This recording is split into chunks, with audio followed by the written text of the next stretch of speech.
Hello everyone, my name is Dr. Neha Hamilton, and today we are going to understand what is marketing intelligence.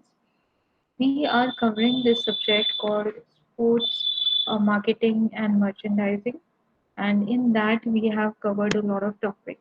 And today we are going to cover a very important topic which is directly related to marketing research, which is called as marketing intelligence.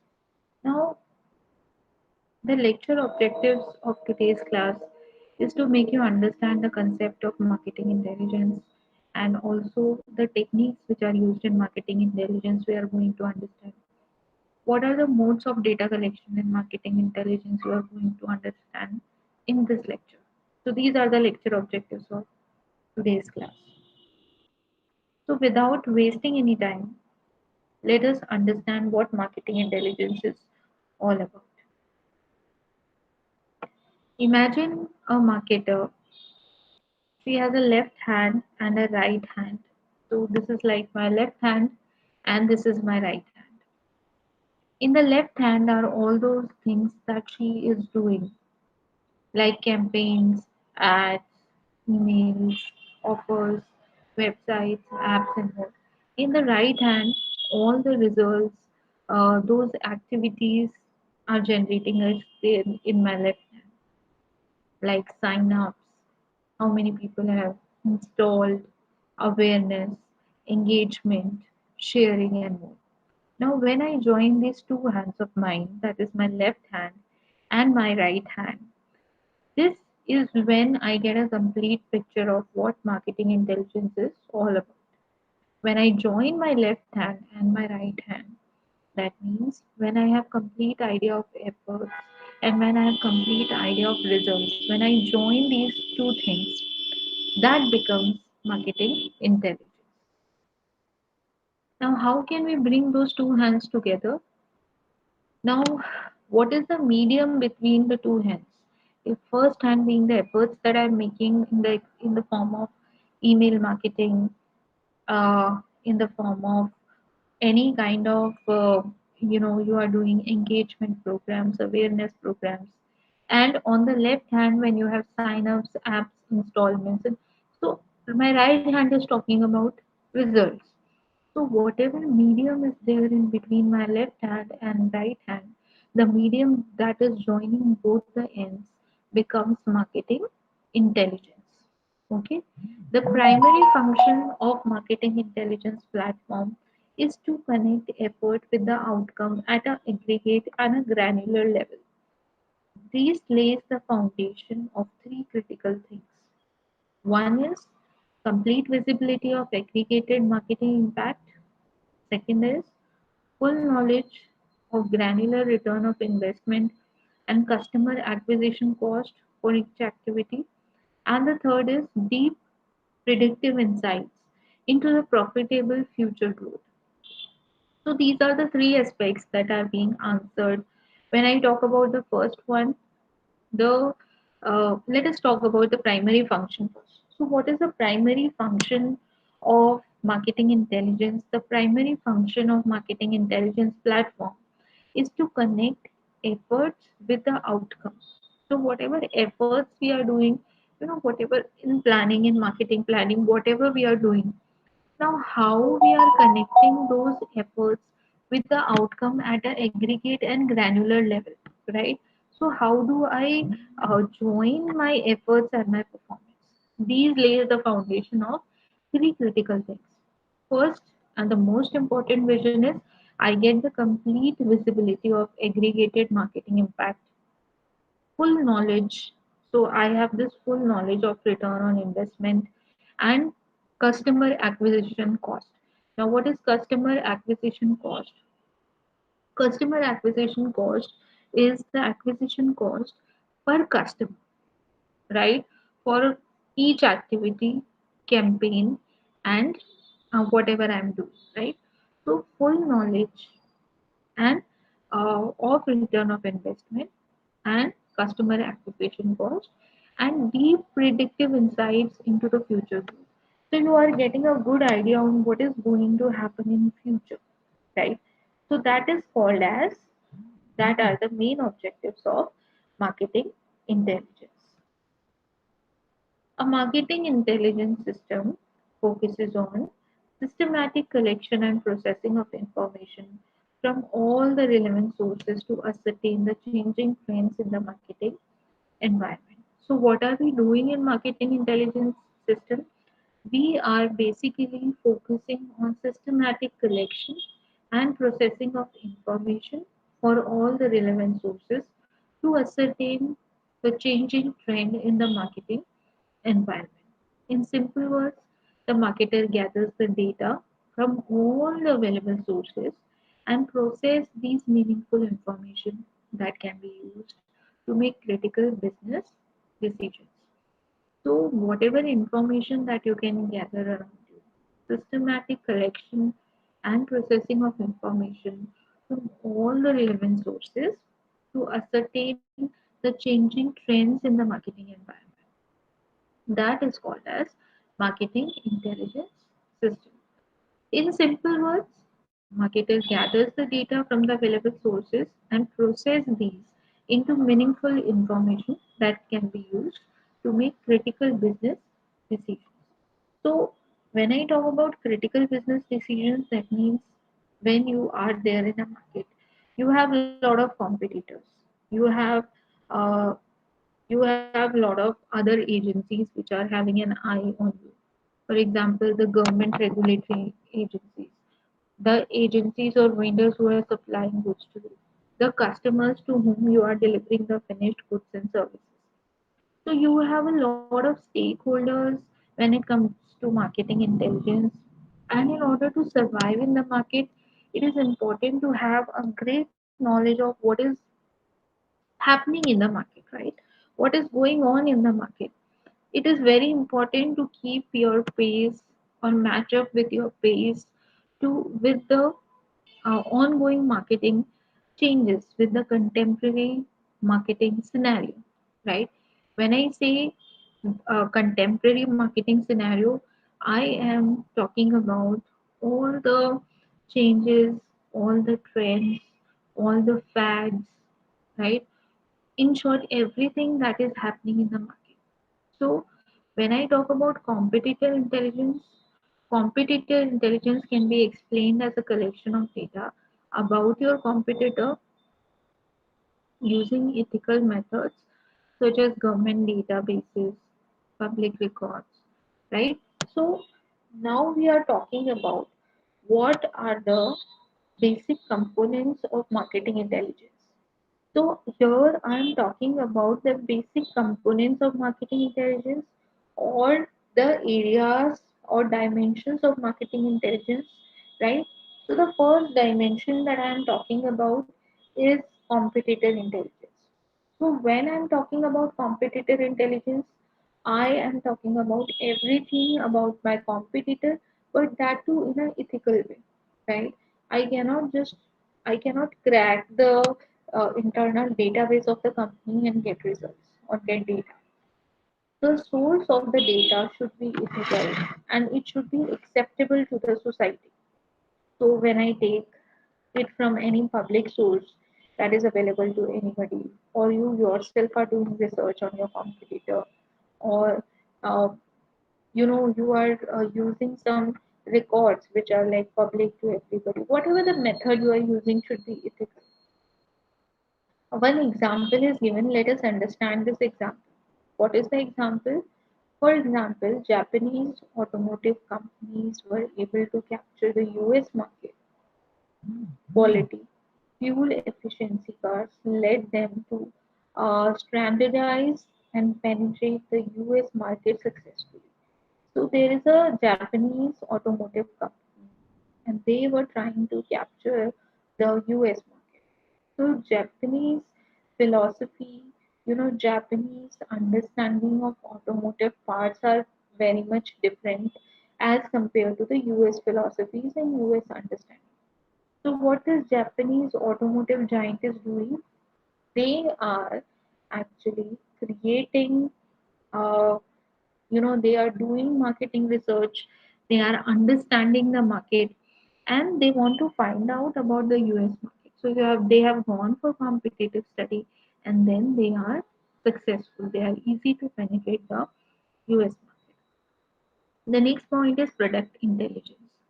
Product intelligence is gathering data related to competitor products or similar products in the market. For example, a telecommunication company needs to monitor the prices of competitive mobile phones in the same segment. A price drop in the competitor product can mean the company in introducing a new model in the market. Understanding such information can enable a company to strategically launch the model at the right time and right price. So, when I talk about product intelligence, I am talking about the design of the product, the qualities of the product, or anything which is specific to that product, which is related to your product, right? For example, uh, you are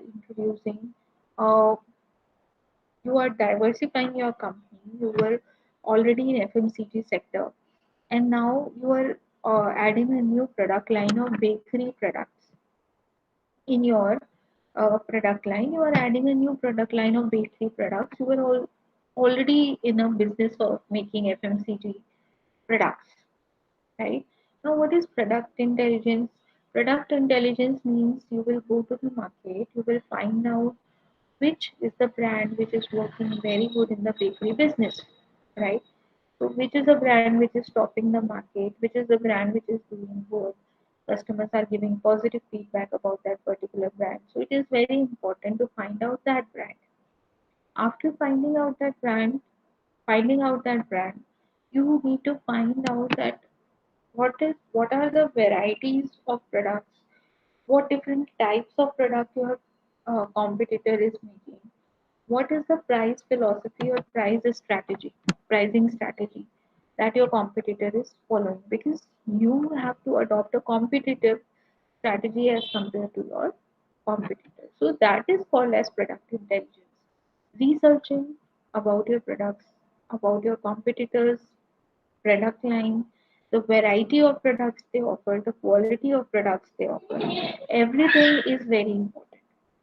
Next is market understanding. Market understanding is known as market share of your company. Trends in the market, size of the market, which is your target market, right? Understanding the demand in the market and customer can help a company tremendously to increase the revenues and market share. So, market understanding means customer understanding, consumer understanding, what your customers want, right? What your customers are looking for, what are the taste and preferences of your customers, right? So, that is called as market understanding. So, in market understanding, you need to do a research on your customers. You can make a dummy customer in which you have to write down that what are the daily routine and schedule of your customer. How does your customer actually looks like? Through that, you will be able to find out the taste, the preferences, and the likes and dislikes of your customer. And accordingly, you can create a product for them. So, this is a third component of marketing intelligence, which is called as market understanding. So, till now, we have covered three parts, three components of marketing intelligence, in which we have studied that there are three dimensions in which you can explore and you can find out information that can be relevant in developing your particular product strategy. It is competitor intelligence, which means taking all the necessary information about your competitor, their pricing strategy, their product strategy, their location strategy, everything that will come in competitor intelligence. When I talk about product intelligence, I am talking about the quality of my products. That means the design, the variety, everything will come in product intelligence. When I talk about market understanding, in market understanding, I am talking about the market share of the company and about the customer also, right? So, one example is given in market understanding. Let us understand this example. For example, a comprehensive market research can give valuable insights to a brand. For instance, the target market is age 20 to 40, upper middle class family, and trend in the market is cross training to get fit and healthy. A particular gym can use this information and provide service specific to this requirement, enabling them to penetrate the market much faster than the usual gym. So, whatever information you need so that you can make changes in your product, right? You can do changes in your product is very important. So, in market understanding, basically you are changing your product, you are changing your strategy as per the marketing change. Now, the next point is types and methodologies of marketing intelligence with examples. So, here we are going to understand that what are the data collection techniques or data collection methods through which you can understand marketing intelligence. So, how can you collect data? The first point is surveys. Survey research involves a set of questions put together in a concise manner to gather data from the target market and analyze the same to create valuable market intelligence. So, surveys is a very simple method when you have a large group of people and you want more reliable results. Various methods are used in which surveys can be conducted depending on what information needs to be collected. So, survey is a set of questionnaire that you give it to your customers and you want them to fill that set of uh, questions, right? So there can be online survey. These are the best and the one of the most economical method to get data in a swift manner. So nowadays, specifically in the time of this pandemic, you can collect data through online surveys, right? In online survey, what you actually do is you send Google Forms or you make forms in a Word file and you send that Word file through email to the respondent, right? So such surveys have been associated with unreliable data, but the newer tools coming into the market, this method has become very popular and reliable to get real time data fast. So, through surveys, what we can do is we can easily get the data as fast as possible, right? So, the majority of target audiences already prefer online communication. Hence, online surveys are best method to gather market intelligence. For example, a mobile company wants to understand the competitor's position in the market to launch its own product in the segment. A competitor analysis survey can be conducted to understand the competitor's position in the market. So, if you want to survey that why your competitor is so successful, what are the specific things that customers are looking for in a particular product or customers are liking or disliking a particular product, it is important to run an online survey.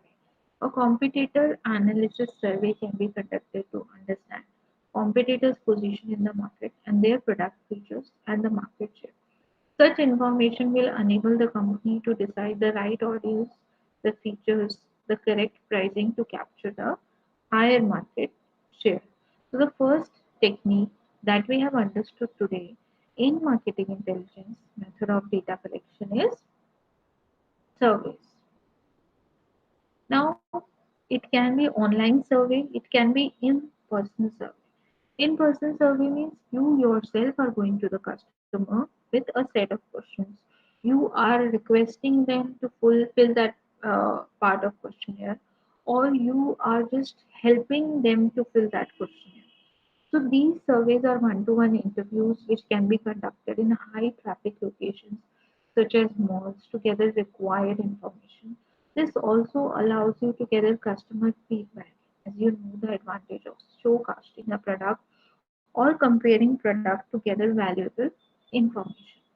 Such a method has high response rate, however, it is quite expensive as a skilled person is needed at every location with an appropriate device, such as tablet, which tends to be costly. For example, a FMCG company wants to launch a new product in the market for women. In-person surveys can be conducted in mails to understand the trend for particular cosmetic product and preference of the target audience. Accordingly, the product can be modified and launched in the market to have a direct impact on the demand and audience. So why in-person survey is important? Because you can meet the customer, you can read their facial expressions, you can read their body language, and you can understand that why or why not will a customer like or dislike a particular product. So in-person surveys are a very important part of data collection technique in marketing intelligence survey. Then we have telephonic surveys. These surveys are comparatively less expensive as compared to in-person surveys, but are costlier than mail surveys, right? Although a number of companies are using, right, these telemarketing surveys. So the the mode medium can be anything. It can be telephonic surveys, it can be mail surveys, it can be in-person surveys, right? One example is given. For example, I hope you have understood the last example that we have studied in in-person surveys. For example, you are producing a cosmetic product for women. So your target market is women, and you are producing a new kind of product for that woman. Maybe uh, you know a new cosmetic range of products which are specifically uh, designed for very hot weather, maybe sun protection kind of thing, sun protective lipstick, sun protective creams, and all those things. So in-person surveys will help you more, because if you talk to the customer, then the customer will be able to give you open-ended answers on what are the things that they are looking for. Maybe they are looking for some specific chemicals to be put in whatever SPF they are requiring to protect their skin. So all these things can be made easy if you are using in-person surveys. Next, we have mail surveys. These are one of the cheapest way to conduct surveys, especially to a larger audience. Since the advancement in the technology, people have stopped reading paper mail nowadays, and hence the response rate for such a method is only 3 to 15%. However, in areas where technology is still inaccessible, such method is still dominant to be gathered required information from the audience. So nowadays, because internet is everywhere, because this is digital era, and because of the pandemic, also we prefer doing everything online. So mail survey is something which is not very famous, but yes, whenever people cannot access the technology, people are not tech savvy, people are not comfortable with using internet and computers and mobile phones. So they prefer to use mail surveys. Mail surveys are very easy to conduct,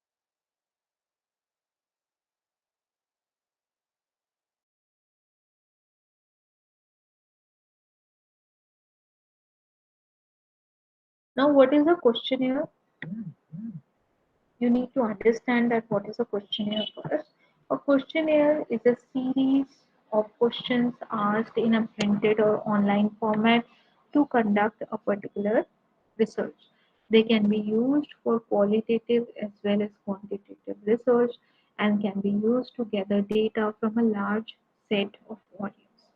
So, what do we do in a questionnaire generally? Sorry.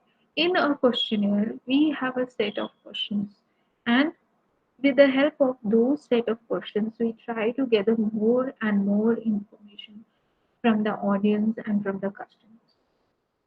Polls, polls are like surveys. However, in such a method, there is only one question to answer. Since it takes very less time to answer, the response rate is high. When I talk about questionnaire, I am talking about a list of questions. I'm going to ask a lot of questions to you regarding that product. What is the specific thing you like about that product? What is the thing that you don't like? What is the thing that you want to change in that product? What are the things that you are expecting in a new product to be launched to have? I am asking you a lot of questions, right? So, if you have a large set of audience, in survey you ask limited questions. In questionnaire you can ask open-ended, close-ended questions, and a lot of questions, right? So that's why the response rate when questionnaire is concerned is very less as compared to the polls. Because polls are same, but polls have very limited number of questions, and very small and to the point answers are being asked from the people. So they are somewhat like surveys. However, in this method there is only one question to answer, so one or two questions to answer. You like this product? Yes or no. You have to just tick on yes or no. So polls is something that takes a very least amount of time as compared to questionnaire. And then we have forms. So forms are a set of questions which are asked by a researcher to collect very specific information required for a task at hand. Such a method doesn't include questions that will state opinion or feedback from the respondents, right?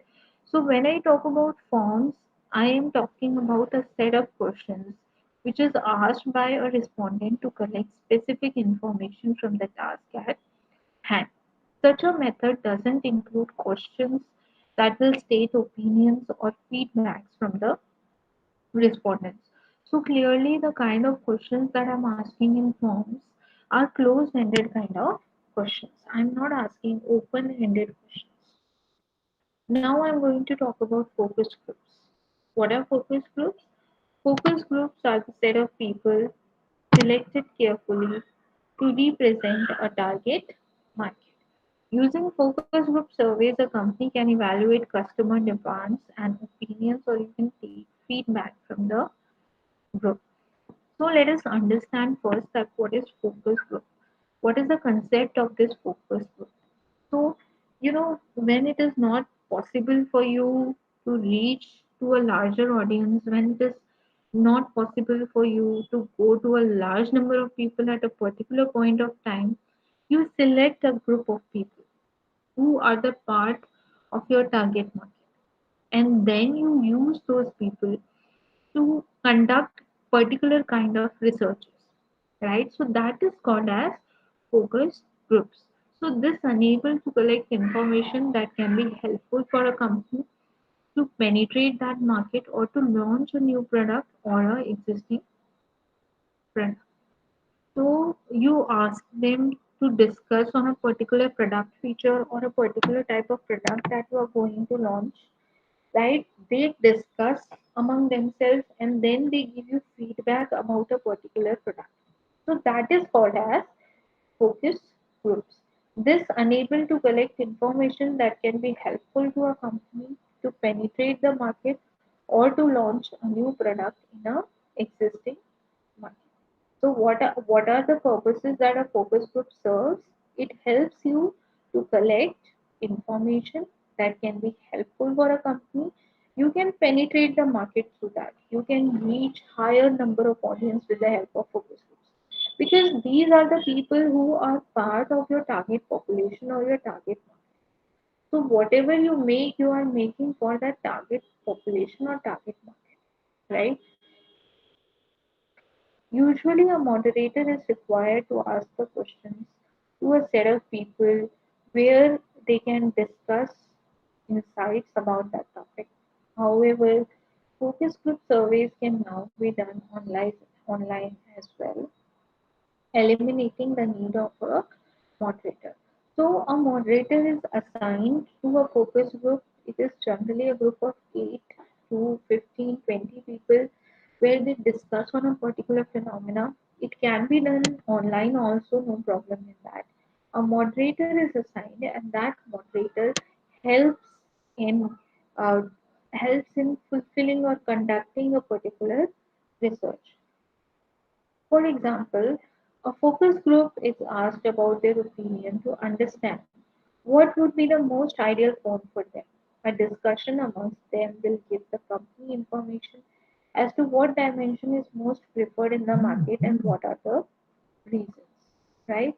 So reasons such as particular feature of the product, screen size, color of the phone, speed of the operating system, pricing can give the company insights in which particular area they need to invest and accordingly use the intelligence to capture higher market share.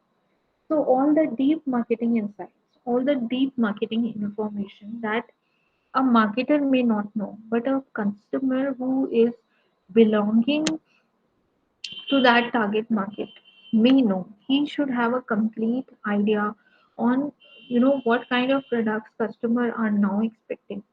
For example, nowadays technology is advancing at a very high pace, at a very high rate, and people are looking for new and new kind of products every day.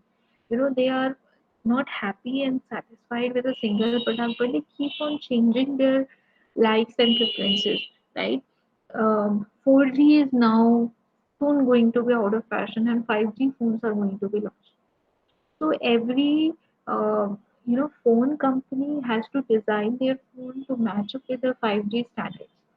Every telecommunication provider should have to have this service of 5G, uh, to make their customers happy or to you know make the customer persist to a particular brand. Now, this all information can be gathered by focus group only, because these are the people who actually belong to that target market.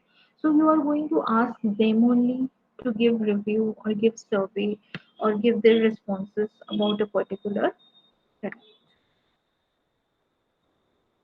Now, after studying focus group, we are going to understand personal interviews.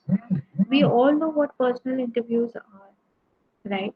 What are personal interviews? Personal interviews are generally an expensive affair but provide valuable and reliable information. Such a method is used to understand in depth about a particular topic of a product, and they are structured, open ended questions and can last for an hour.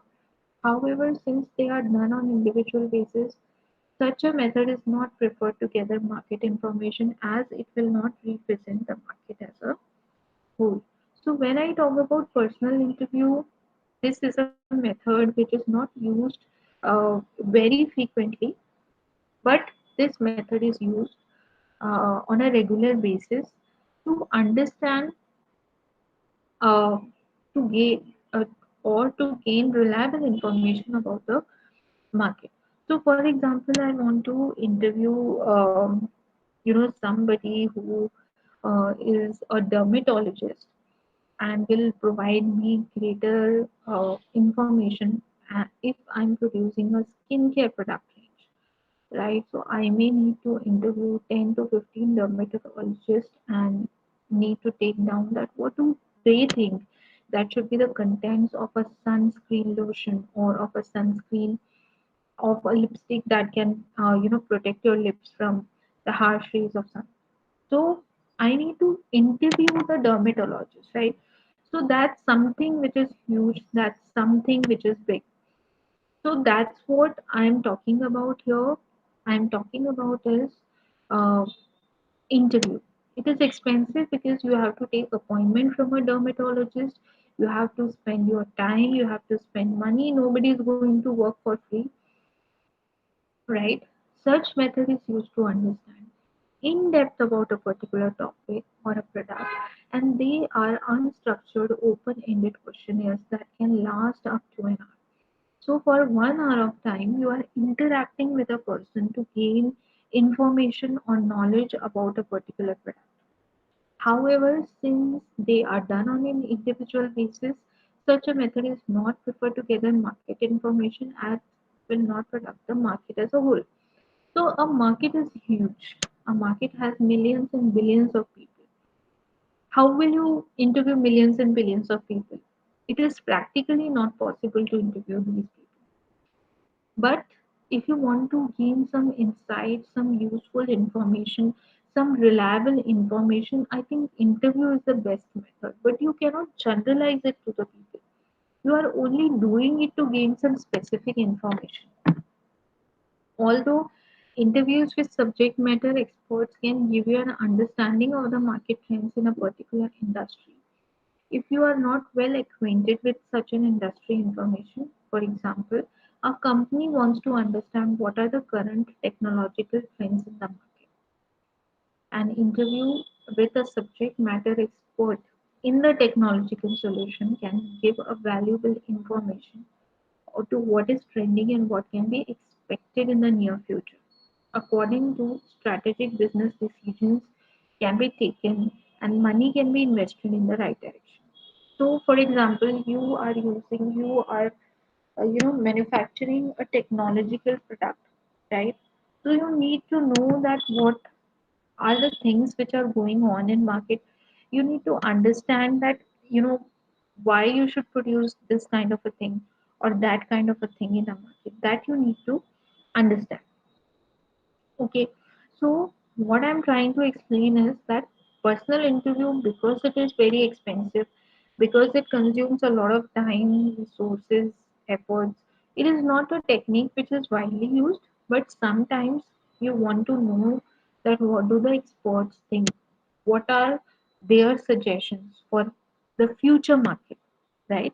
Because whatever product we are making for the present market and for the future market, so, what do they think are going to be the future trends? What do they think the features that you should add in your product so that it should work well for the market? The next kind of technique that we are going to understand here is called as observation. Now, observation is different from interview. In interview, you are interacting with the individual. In observation, you are observing an individual and try to decode the perception through the behavior of that individual. So sometimes the data gathered through other types will not give you reliable data or won't give you insights about the customer attitudes or buying behavior. In such a case, observation method provides you with the information such as habits of the customers, their buying patterns, customer preferences such as quality, price, etc. Understanding this information will enable a company to sell better and make the changes in the products according to demand. So, for example, there is a supermarket or hypermarket where you have fixed some cameras and you are observing the buying behavior of the clients. You just want to see that whether the customers, on the basis of what things customer are favoring a particular product, whether it is a very flashy or beautiful packaging, or they are reading the contents of that particular product, or they are comparing the price of that product, right? So you are observing, you are noting down your observation, and then you are applying this to the market, right? So this thing is also very important. Okay, next thing are field trials. Sorry, one example is given in observation. Let us cover this example first. For example, brands have cameras fitted in their stores, which are continuously recording and viewed later to understand the behavior of the customers. Using the observation, a company can hack with a conscious buying behavior or attitudes of the target market, right? So uh, we have fitted a camera and we are observing the customer's behavior, and we are understanding what the customer is talking about, what are the factors on the basis of which customer take a purchase decision. Then we have field trials. Now, what are field trials? Field trials are like conducting experiment in real time. It involves placing a product in a specific store to understand the customer response to a new product. It can be called as pilot run to test the product in the market. For example, a chocolate company wants to test a new product they want to launch. Hence, a few select stores are provided with these chocolates to be tested, right? So I am launching a new chocolate in the market, and I want to know the the what are the feedback of the customers. So I'm just giving free samples. I'm noting down the what are the feedback of the customers, and that gives me a great idea on what are the things that I can change in my particular chocolate brand, right? So that people start liking my brand, right? So I think that's it. That's enough for today. We have covered a lot of topics in today's class, and rest of the marketing intelligence part, we are only left with the analysis part. Once you collect the data, what will you do with that data? You are going to do analysis on that particular data. So how do you analyze that data? These all contents we are going to cover in the next class. So let's do a quick recap of what we have covered in today's class.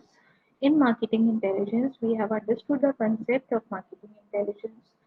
Then we have understood the components of marketing intelligence, dimensions of marketing intelligence. We have understood competitor intelligence, product intelligence, and market understanding.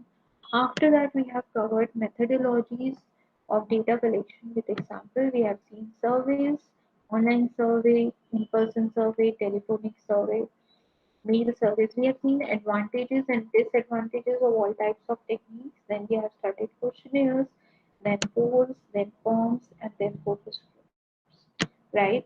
After that, we have started personal interviews, observation, and field trial. So I am giving you a very small assignment. In this assignment, you have to find out two questionnaires which are designed by a marketer to gather insights from the customer. Any two questionnaires or two survey forms. It can be anything. You know, you go to a restaurant, you get a feedback form. That is a kind of survey on marketing intelligence. So any two questionnaires or any two surveys, you have to find out and you have to study the kind of information the marketer is seeking from that particular survey. So I think that's enough for today. I am ending the class now. Thank you so much for joining and listening.